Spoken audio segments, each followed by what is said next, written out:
Soulful, inspiration, soulful, inspiration, a little, education, soulful, inspiration, soulful, inspiration, a little, education, you love.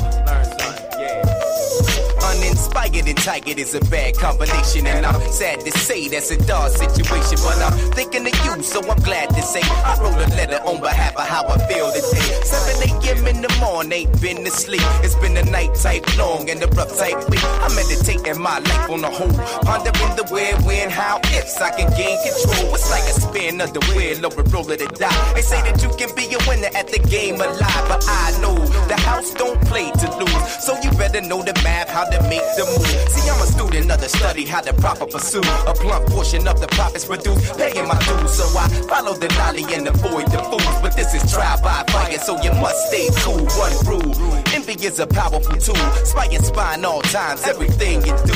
That way, when the Indians get act cool, you can crack those crabs and continue to move. You know, 7 a.m. in the morning, I'm open up. Long night, ain't been to sleep. I grab my pencil and pad, I'm open. I hope you feel me. Remember back to the slenderest times when we pitched for the pretty penny nickel a dime. Before the world seemed crooked and the gutter was fine. When there was good hood living and a peace of mind. Now that's over.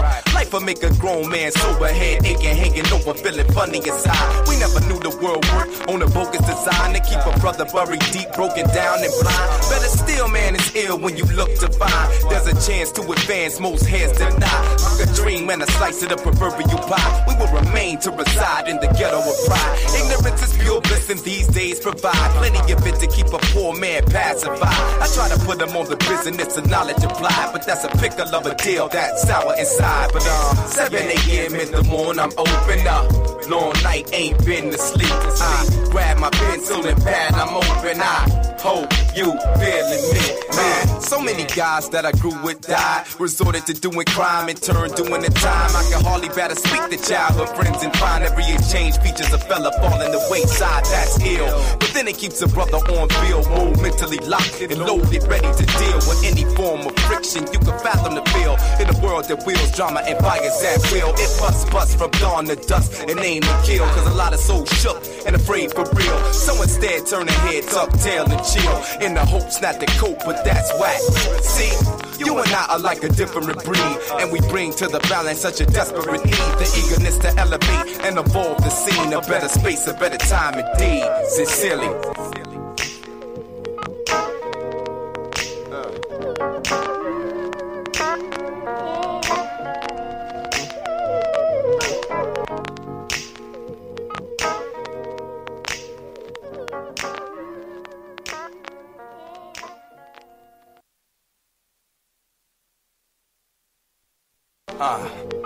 Soulful, inspiration, soulful, inspiration, a little, education, soulful, inspiration, soulful, inspiration, a little, education, you love.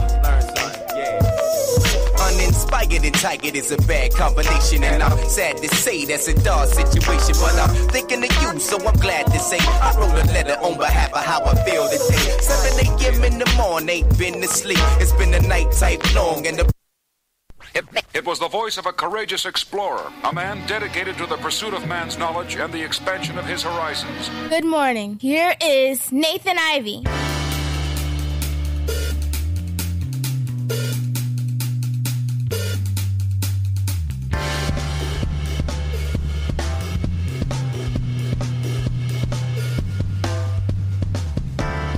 Morning.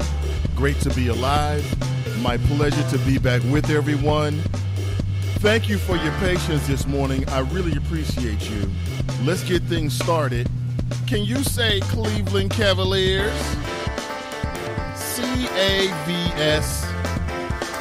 The Cavs live to fight another day. In case you missed the game last night and you're waking up, let me remind you, LeBron James showed up. Are the Cavs ready to make history? How historic would that be? You got the team that set all of these new benchmarks, all of these new records. That would be the Golden State Warriors. They've got the best regular season win-loss record than ever before, even surpassing Michael Jordan's team during the mid-'90s, the Chicago Bulls. They come back from a 3-1 deficit against the Oklahoma Thunder, who I didn't know that Thunder imploded. I didn't know that. I thought that might be scientifically impossible, but apparently it's not. Thank you, Russell Westbrook, Kevin Durant. And now, after being up 3-1 to the Cleveland Cavaliers, a team that seemed like it was teetering on the brink, a team that seemed like it just wasn't good enough, now they're tied. Drama. I'm loving it. Thank you, basketball gods. Thank you, basketball gods. This is what everyone wanted. Let's be honest here. What else are you going to do on a Sunday evening? Mope about having to go to work on Monday. Doom and gloom for the beginning of the week, 5 days until you get another rest period. What a better way than to spend it watching the Cleveland Cavaliers fight for a championship? I'm not trying to say I'm seeing a new team out there, but I'm seeing a new team out there. They're playing defense. Cats named Dante Jones are getting into the game. What the hell is a Dante Jones? I'm out with a friend last night. We've been, sort of catching up and watching the game at the same time. We're both fans of the game and enjoy watching some basketball entertainment. And we both agree. I don't let me call I might have to call my little brother live on the air this morning to rub it in his face. Now, when the Cavs lose, it doesn't matter what time it is. I always get a phone call. When the Cavs win, I can't find this dude. You know someone like that in your life? All over. In workplaces, places where people come together on a regular basis, people are choosing sides. Either you're with the Cavs or you're not. And what I don't understand is all these natural-born Ohioans who are against another natural-born Ohioan. I'm speaking about LeBron James. I don't get it. I want to nominate all those individuals who hate on LeBron James for the GIlligan of the Week award. Good morning and welcome back. Currently 7:21 a.m. in the Queen City. My name is Nathan Ivey. Welcome back to the Nathan Ivey Show. And my favorite part of the show is just connecting with folks on a daily basis every morning. Greetings and salutations. That's what I have it in my notes. And I like to acknowledge the folks who are first into the chat room. I mean, I like to acknowledge everyone. But first, I've got to say what's up and good morning to Tonika. How you doing, Tonika? Good morning to you. Miss D writes, happy Friday. Happy Friday to you, Miss D. Good morning. Glad to have you. Welcome back to the show. Ashley writes, happy Friday, Team NI. Good morning, Shauna. I'm sorry, Ashley, and great to see you. It is great to see you, Ashley. Welcome back to the show. How you doing, Tracy? I didn't say Miss Tracy. How you doing, Pat? Good morning. Good morning, Kelly. Good morning, Mike Jones. What's up, Deanna? Good morning to you. Good morning, John. TGIF. What are your plans for the weekend? What are you going to do this weekend? Do you have anything special planned? You doing something with the family? Perhaps you've got family coming in town. Let's talk some local issues. Local open carry activist group plans to bring guns to the Cincinnati Pride Parade. And whether you know it or not, all over the nation, I believe homosexuals are feeling a bit insecure. Because on the same day, there was potentially 2 attacks. And there was one attack that ended very, very deadly. We know that, 49 people were killed at Club Pulse nearly a week ago on Sunday. Very sad and tragic circumstances. And there was another man from Indiana who was stopped by law enforcement officials who was on his way to a gay pride festival, I believe, in Los Angeles, in California. And while I didn't see any of the images, from what I read, dude was ready for war. Why are people targeting homosexuals? I thought that we had matured past that. Like 20 years ago, when I first got behind the microphone, man, listen, one of the biggest battles that I used to face One of the things I used to argue with people the most about, and I'm talking about black people from this city, was the fact that gay people deserve the same access to American institutions and neighborhoods as anyone else. It seems kind of childish now, right? It seems like, duh, but in the city of Cincinnati 20 years ago, come on, man. Folks weren't trying to hear that. Hell, folks weren't trying to hear it 10 years ago. Way back before Ohio rescinded its codified discrimination. You know, it used to be illegal in the state of Ohio for homosexuals to get married. You know why?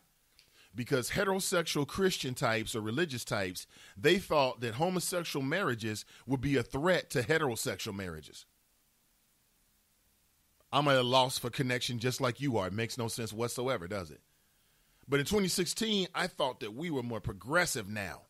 We're different now. Speaking of the issues surrounding LGBTQ individuals, the good folks over at the Cincinnati Public Library have decided that they are not going to change their policy so that one of their workers can get a sex change operation. Is that still what they call it? I'm not sure. And that individual wants the Cincinnati Public Library to cover the charges. That's going to be an issue. Perhaps this individual is going to, sue. That's where we are. And I thought that was a bit strange. What is going on with the way America feels about homosexuals? I mean, is it the same old bigots? I'll tell you this much. Some of these same people that have a problem with homosexuals, their grandfathers and great-great-grandfathers and great-great-grandmothers had a problem with African Americans. They're cut from the same cloth, period. Cut from the same cloth. But now there are a group of open carry activists that say they plan to bring guns to the Cincinnati Pride Parade. That's right. GLAAD president and CEO Sarah Kate Ellis said, quote, "The massacre has stolen a sense of safety within the LGBTQ community." I can understand that. Open carry outreach at Cincinnati Pride is the brainchild of open carry activist Jeffrey Smith, who last summer staged a similar demonstration to protest not being allowed to carry guns at the Cincinnati Zoo. Cincinnati Zoo carry guns. I like that policy. But then wait a minute. What if another child falls into an exhibit? If people are allowed to carry their weapons into the park, well, then they'll be able to defend that child. What if you're at the Cincinnati Zoo and through human error or just the malfunctions of having 20-year-old barriers or whatever the case may be, somebody forgot? Let's say one of the dangerous animals who everybody feels like the tiger is your friend. Oh, you want to name the tiger. Oh, you want to pet the tiger through the plexiglass. Oh, mommy, I love the tiger, right? When the tiger gets out, that tiger don't give a damn about you, human. You are in his way, period. You might serve a purpose, lunch, meat, red meat, that's about it. And should you be, a couple things, should you be allowed to open carry at the Gay Pride Parade in the city of Cincinnati? What do you think? This is your city. Many of you have lived in and or you still live in Cincinnati. Maybe you worked here for a short time.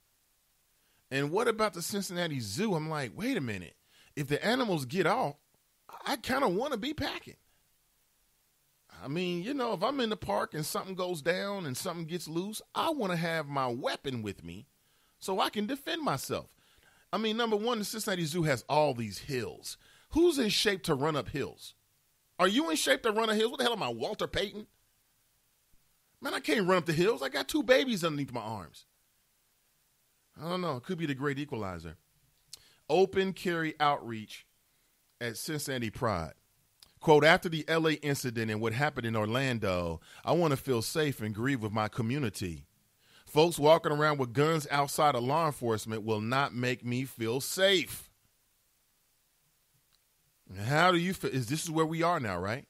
I told you, the only prescription, well, the most prevalent prescription for the fact that there's a mass proliferation of guns is more proliferation of guns. That's it. That's the best idea that anybody can come up with. That's the best idea.